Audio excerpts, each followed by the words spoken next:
Jimmy, when you do go live like that, do you instinctively want to look right in the trenches? Because that's the first time you really get to see them knock each other around a little bit. No, I'm looking at everybody, to be honest. I'm looking at everybody, making sure everybody's keeping each other safe. I feel like a referee. I'm like an MMA fight referee. That's what I feel like when I'm out there. The more I do this, I'm just looking around. The receiver's good, the DBs, the linebackers, stay off the quarterback. All I'm doing is I'm just out there and I'm just the MMA referee making sure everybody stays safe. And then I can't wait when I'm done with you guys and I get to go upstairs. And then now here we go. Now I get to watch the film, see how the O-line's playing, the D-line, and every single unit out there. Dylan had 3 throws in the red zone, 2 to Bynum and 1 to Cope, that were one specifically to Bynum that was really through a tight window. Just how much importance has that been on him to get that red zone package down and kind of that final notch in his game? Yeah, it's always a message to our offense that the windows are always going to be tighter down there. The execution has got to be pinpoint accurate. Any little error, the defense is going to cash in and make the play. And so that's always been a point of emphasis. And it was nice to see him and the other quarterbacks. They made some plays today as well. But also on the flip side, the defense came back and they made some plays today. So it's going to be a continual item for us to continue to work on because we want to be great in the red zone with our offense and our defense. After week 1, what are you most happy with, or what are you most concerned about? Most happy with is the way, like I opened up, the way they're competing against each other at a high level. The competition is fierce, but at the same time, we're taking care of each other, and we're having poise. That's what I'm most proud of our team right now, and they're coming to work every day. So I mean, all of our practices right now have had great energy. The guys have that look in their eye. They want to go out there. They want to get better, and then really no concerns at this point. Jimmy, you know this was obviously an open practice where fans were allowed, and you have a bunch of those this camp. A lot of coaches, for understandable reasons, don't want to do that, don't want to let people in.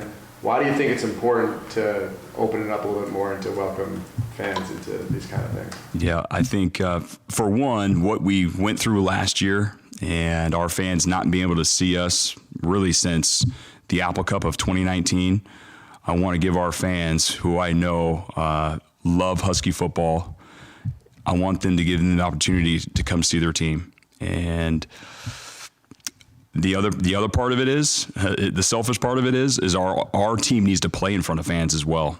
Last year we played in front of cardboard cutouts. We need to feel the energy. We need to feel eyeballs watching us, and we need to be able to perform when the spotlight's on us. And so we're going to open up a bunch of them here. You guys saw we're going to open our practice up on Friday at Memorial Stadium.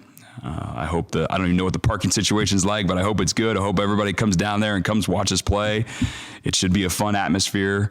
It's going to be good for our team to be in a different environment.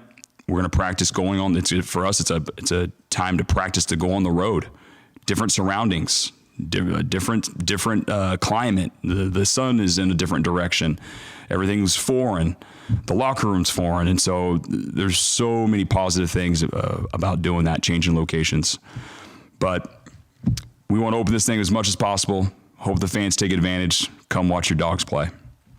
So you last year, I mean, it was kind of a fake year, like not normal. And you haven't been a head coach before. So how much is this kind of like, shaping up to be like the dream you've had? I mean, do you ever dream at night about like what you're going to do the next day at work or something like that? Or how's it shaping up? No. I think, in the beginning, I can't remember who I said it to. Maybe it was down in L.A., but after last year, it feels like I've been a head coach for about 10 years. And so this feels like year 11 right now, being a head football coach at the University of Washington. The focus is on the team. The focus is on getting better every single day. Today we got better. And then we're going to go in there and we're going to have a great meeting this afternoon, dial in and learn from the positive things, make sure we correct the negative things, and then get ready for our next practice day on Friday. You mentioned, the way that you watch practice as a head coach. Has that changed at all from your first camp last year, your first season last year to this year? Is there anything about just kind of your process that way that you've tweaked from year 1 to year 2? The way I'm evaluating the film after practice? Just what you do during practice, who you watch during practice, and anything else process-wise that maybe you took from last year? Yeah, no, no, I don't. No, nothing's really changed from last year. The way I pop around, make sure I see all the position groups. There's certain players that I know I'm going to go up to and say certain things that I need to say to them for motivation, for encouragement. That changes every single day, but that's the same thing I've been doing since day one. But no, nothing's really changed since I started running practice. You got 5 portal transfer guys, and we saw most of them in the spring, and they all got in pretty regularly. How would you say they're doing right now? It looks like some of them are still adjusting to your system, your culture, and all that. No, they've all fit in perfectly. The one you didn't get to see in the spring was Giles Jackson. They have all gone full in. They've become a part of our culture. Every single individual on our team is different. They're going to bring something special and something different to our team, and we embrace that. And we've embraced all 5 of those guys, and they've embraced our team in the way we do things. I can't be more happy about how they've blended in and have become ambassadors of the University of Washington. Jimmy, it feels like yesterday we saw a bunch of kind of skirmishes on the field where guys were really heated and they were getting into it. Obviously, a lot of passion, a lot of energy, and I know they were waiting for the full pass to come so they could really start hitting guys. But it feels like that's maybe a little bit of a departure, more your personal style compared to Coach Pete, where maybe he would try to break things up. And it seems like you not so much embrace it, but you just kind of let things happen the way they're going to happen. Have you always kind of felt that way? No, I'm in the same line as my predecessor. We don't want any fights at practice. You don't see, there's always going to be a little skirmish here and there. There has been skirmishes since we've been here since 2014. We do not want our teammates to fight each other. And so that'll never be a thing here. Our team knows that.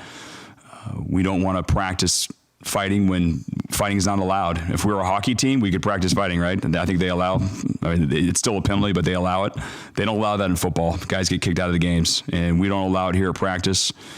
We get it. This is a very, very competitive environment, and there's always going to be a little pushing and shoving here or there, but we want those immediately broke up. We're just wasting time. Let's get to the next play and go. So there's no departure from what we've done in the past. It's exactly the same. Like Coach Pete had that Lover's Lane, and he did guys. We did Lover's Lane yesterday. You guys left early. Oh, okay. Yeah, you guys missed it. You missed it. There was 2 guys, and they had to make up, and they did, and they practiced really good today. So no departure from what we've done since 2014.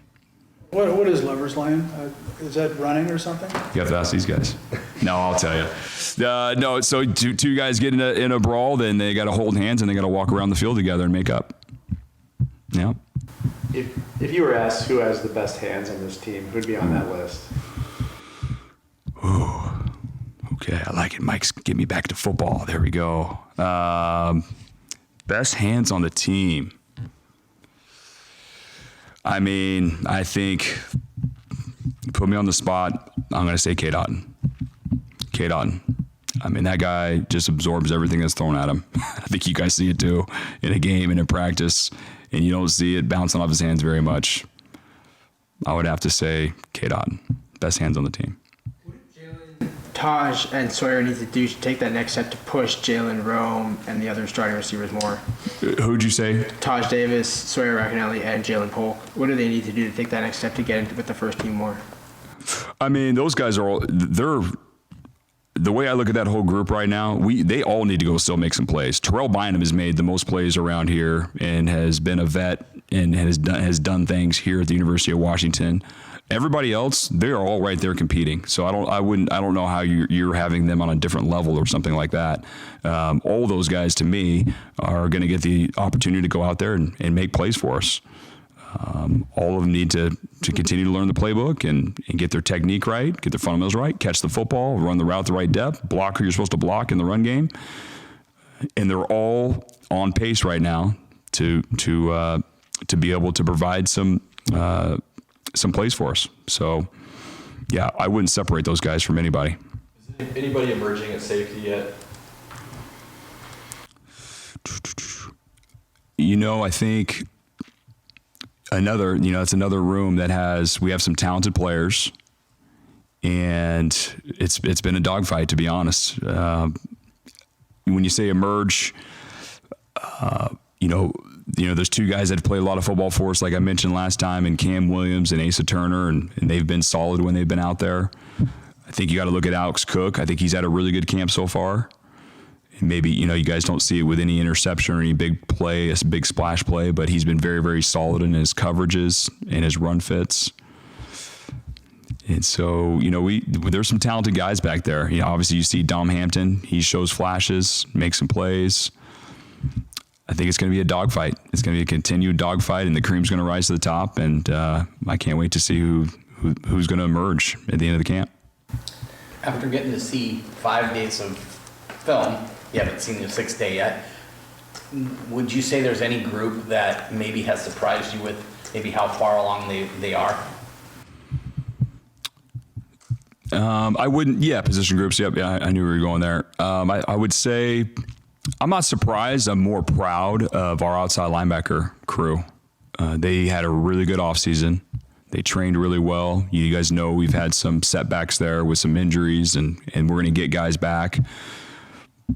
And we have some young guys in there, and we have a transfer in there, but they've all come together. Coach Malloy has done a fantastic job of coaching those guys up. I think they've played at a high level in these first 5 days. So I say if there's one unit that I'm very pleased with, would be the outside linebacker unit. Cam Davis, you say you like well-rounded running backs. How has his pass blocking improved? I mean, he's kind of a smaller back, but what have you seen from him so far? You're saying Cam Davis is a smaller back? Well, I mean, wow. He's not as big as Kamari. Sorry, I don't want to embarrass anybody asking questions, but let's just say this. Cam Davis is not a small back. I will say that. He's one of our stronger backs. Cam Davis, we love Cam Davis. We think he's great in pass protection, and we think he's a really good runner for us. And he's going to be a great when he gets the opportunity to get the ball in a game, and he comes in fresh, or whether he gets the ball first. Look out defense, because this guy knows how to run behind his pads. He's physical. You guys saw it last year. He had some really good runs in games, and you're going to see the same thing in 2021. I think there's a perception that Jack Westover is more of a block first guy, but he's catching a lot of passes for you guys. What is he capable of in your guys' offense? Yeah, another guy that we are very excited about. How about his one-handed catch he had the other day? I mean, that was a highlight that I showed the whole team, and so impressive. I hope our opponents think he's just going to sit there and just block. That'd be great. But I think once everybody sees what he can do and what he's done here, he's fast, he's athletic, he can go out there and he can catch the football. Coach Cato's done a fabulous job of molding that room. We have some talented players in that room, and that's going to be another weapon in our arsenal on offense. Jim, you mentioned the outside linebackers, and based on how you want to utilize them and how Coach Malloy wants to coach them up, does it naturally lend itself to wanting to pair guys off and get guys together, and does it help with chemistry? Is there a way that makes sense? Because I remember you talked about hockey, and Coach Choate used to use the hockey shift style thing with the defensive line. And I was wondering if there's a hockey shift style mentality with the outside linebackers right now. No, I wouldn't say that. I mean, the way our D-line's set up, they're really separated from each other, obviously. One's on one side of the line of scrimmage, or on one side of the offensive line, the other's on the other offensive side of the line. And so, no, I wouldn't say that at all. I mean, we want to get fresh bodies in there that know their assignments, and they're going 100% when they're asked to. So, no, we don't take that philosophy at all. Body type or style or anything like that? No. Coach, your offensive line, I mean, everybody knows they're good. Do they get taken for granted a little bit because they're good and you know it? I mean, they're good. Do I take them for granted? No. Do you think a lot of other people take them for granted, the fan base, media, and just... I don't. I mean, I guess I can't answer for other people. I don't know if they take them for granted or not. But I know our offensive line comes to work every single day. We have everybody back from last year. We were really good last year. We're all about a constant state of growth and development around here with our players and our staff. And that group has gotten better and will continue to get better. So I'm really excited about that group. They've done a really good job in the run game and the pass game. They've seen a lot of football, played a lot of football, and we're expecting those guys to be one of the best units on our football team. I mean, it's harder for us looking at the offensive line, but when you go back and film, what's that look like, looking at the offensive line when you're looking at film? Yeah, it's very enjoyable. It's very enjoyable. And I point it out to our team all the time, in a team setting. I love to point out, their combo blocks, all the stuff they work on in their individual drills with Coach Huff, and then all of a sudden it just comes alive in practice and they're blocking the right people. Our defense throws a lot at our offense, and they're able to get in the right calls and block the right people and make the play go. What's been your sense of Jacoby Covington so far? He seems like a guy who does not fear contact or physicality in any way. Yeah, Jacoby, he really took a step in spring. So proud of him in the spring. Took a huge step. We love players that can play multiple positions. And so Jacoby's playing corner for us. He's also played safety for us. He's athletic and fast to play both. He's obviously a tall, long, gifted athlete. We want all of our DBs to be tough, and we've had a bunch of DBs that have been played extremely tough around here for years, and Jacoby is going to be one of them. He shows toughness, and his whole thing right now is just playing on that next level when he learns the defense and learns what the offense is trying to do to him, so he can play at a higher speed. Because he has all the physical tools, he has all the toughness and the physicalness you'll want. And this is what we're doing. This is why we have training camp. We have all these days, all these practices to continue to grow, continue to develop. And Jacoby's going to be right there for us he's going to be right there to be able to play corner or safety for us in the fall. The off-site practices, is that something that you've done in the past with Coach Pete, or something that you're hoping to continue? I mean, how many of those do you think you're going to do before the season? Yeah, since 2014, we've always gone off campus. We've been to the VMAC. We've been to, is it Lumen Field now? We've been to Lumen Field, but I guess it was CenturyLink when we went there, so I could say CenturyLink. We've gone to Pop Keeney, Memorial Stadium. We've gone to a couple other places as well. That'll always be a thing. Like I mentioned in my earlier comment, we want our team to feel like we're going to an away game, and they have to adjust. They have to adjust into a new environment, new scenery, new bathroom, new urinal, everything. That's how it is. You got all these butterflies going. You're going to a new place. We want them to be able to adjust and then go out there and compete at a high level and make sure they can perform.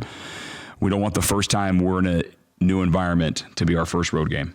And so we got to train these guys. We got to train these guys to not be able to flinch and have a mentality of going to a new environment and be able to perform on a 100-yard field, no matter where that is. You guys stay in hotels before the game, even the home games, right? Like, are you guys going to do that before the season starts, or is that something that won't happen? Yes. Are you new? This is my second. Just kidding. I'm sorry. Here we go. With Qual, Coach Bravery kind of singled him out as a guy that's been very impressive. You don't often see a true freshman defensive lineman get that kind of praise this early in his career. What has he done in your opinion that's kind of allowed him to kind of stand out? Yeah, Kawhi showed up in the spring.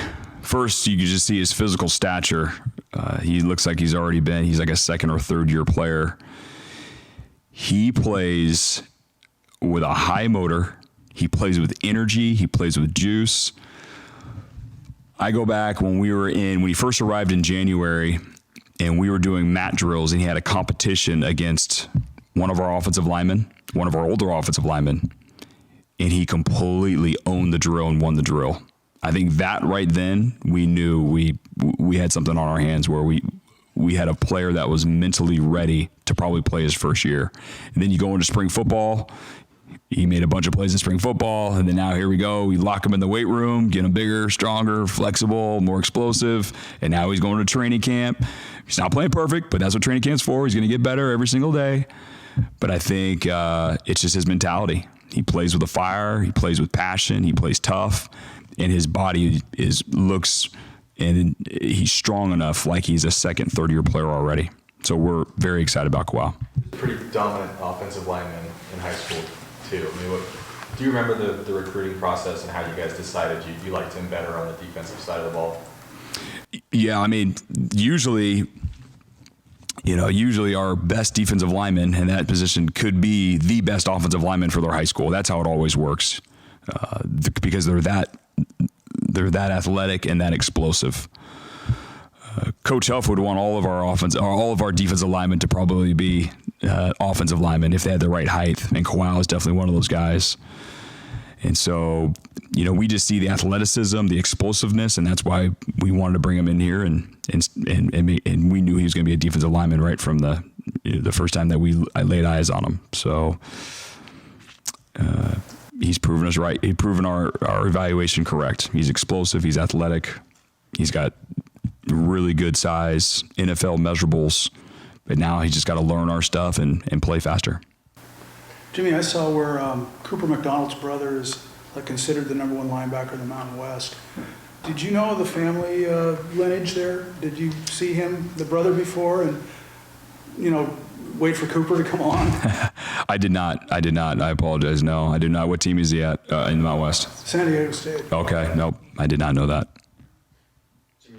Best part about being the head coach, and what are you finding out that you have to do that you go, I didn't know I had to do that?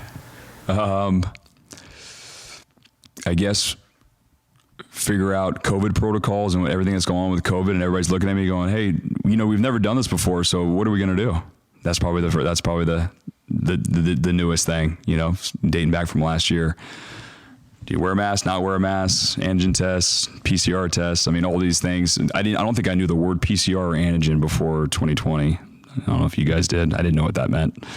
So that was probably that's easily that was the newest thing about being a head football coach was dealing with all that.